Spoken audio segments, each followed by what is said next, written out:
Сосын енді немерелердің санын білмеймін мен.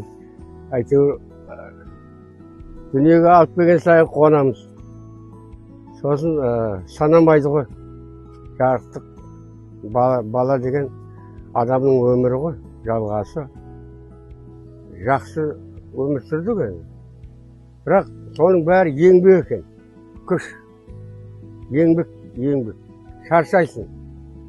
Таңертеңнен кешке дейін көретін сол қой, сол жаңа көші-қону, соның жағдайы, шөбі жемі.